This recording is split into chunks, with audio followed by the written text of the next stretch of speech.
Hi, I'm Ashley, and today I want to talk about 5 different kinds of people we oftentimes see in group projects. Now, there's probably more, but I like these 5. See, there's the first person who is kind of the do-it-all. They're the ones that can really do the entire project all on their own. They don't really need the whole group, but you have to do it together. So they're a part of the group. We like them.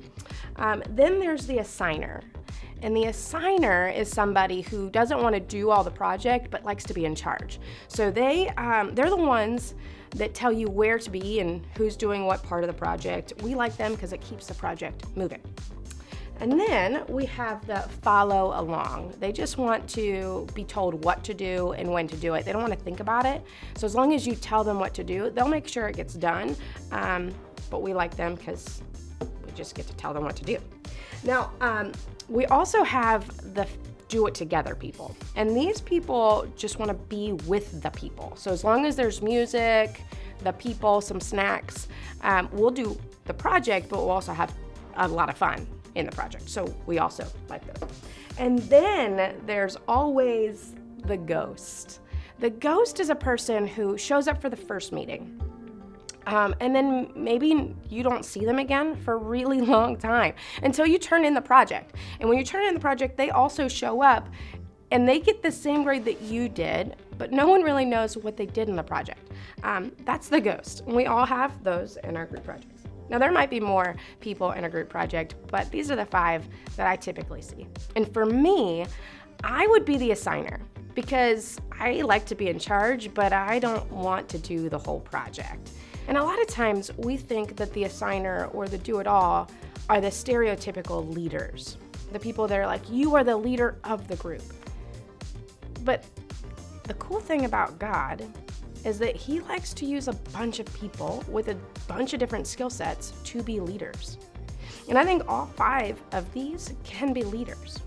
And so what we're going to be talking about today is, what does it look like to be a good leader? So you might be saying, Ashley, I don't want to be a leader.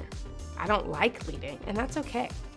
Again, God uses all kinds of people to lead or make a difference, including you. You see, one of the cool things is that God doesn't just throw you in there. He builds us from the inside out. God builds leaders from the inside out. And we're going to start talking about a girl named Deborah, a woman named Deborah. And we can find part of her story in the Bible. And what I like about Deborah is that she is a person who has a lot of leadership. The unique part of Deborah is that she comes from a time in Israel's history where women were not allowed leadership roles. And so Deborah ends up leading in a high capacity.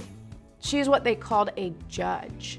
And a judge was somebody just kind of like we see today, where you'd find a dispute or a conflict and you didn't know how to settle it, so you'd take it before the judge. And the judge would then decide what to do next. And that's a high level of leadership. And again, in Israel's mind at the time, this is not a place for a woman. But in God's mind, Deborah was the perfect person for the job.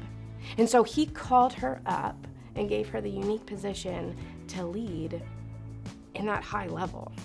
So we're going to open up in our Bibles together, and I'm going to pull up my phone. So just simply turn to Judges chapter 4, verse 8. And again, we're looking at Barak and Deborah kind of talking together. But if you were to look up a few verses before, you'd see that Deborah ends up telling Barak, you have to go. This is a war that you have to get involved in. And so we see Deborah actually ask him to lead the charge and to take his section of the army into battle. It says this. Barak told her, I will go, but only if you go with me. Very well, she replied, I will go with you, but you will receive no honor in this venture. For the Lord's victory over Sisera will be at the hands of a woman. Okay, so this is a little bit interesting. What we see is when Deborah says, hey, you need to go and lead your army, Barak responds with, I don't think I can. We see a little bit of his fear in this moment. Can I lead my army into victory? And so he ends up saying, I don't think I can do this on my own. And he asks Deborah to join him. And Deborah ends up agreeing. What's interesting is that she ends up agreeing kind of with a backhanded compliment. She ends up saying something like, I'll go, but dude, you could do this. And because you chose to include me instead, I'm going to end up getting the honor. In a way, she's saying, I believe you can lead this. I believe you have what it takes. But in his fear, he says, man, I don't think I can. Will you come with me? And what I love about this is that Deborah says, yes, you're not going to have to lead on your own. You don't have to be in this on your own. I'll go with you. But you're missing out on some of the victory that you could claim if you chose to step up in courage. So what we learn from in that moment from Deborah is that good leaders care about the people, not the success. And a lot of times we get caught up on, I can't lead because if I do, I have to get it 100% correct. And that's not what Deborah is saying. She's saying, I believe you can have victory, not that 100% of everything you do on the battlefield will be correct. But instead, she pauses and says, you know what? I will care for Barak in this moment instead of just focusing on the success. And so for us, we can kind of rest assured that when we make mistakes in our leadership, because it's going to happen, that it's not about the success. It's about how we treated the people along the way in our leadership. And again, no matter what kind of leader you are, that's important. That's crucial for leading well.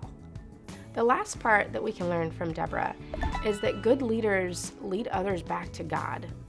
And Deborah's whole role as a judge, especially at that time, was to steward that part of her role well.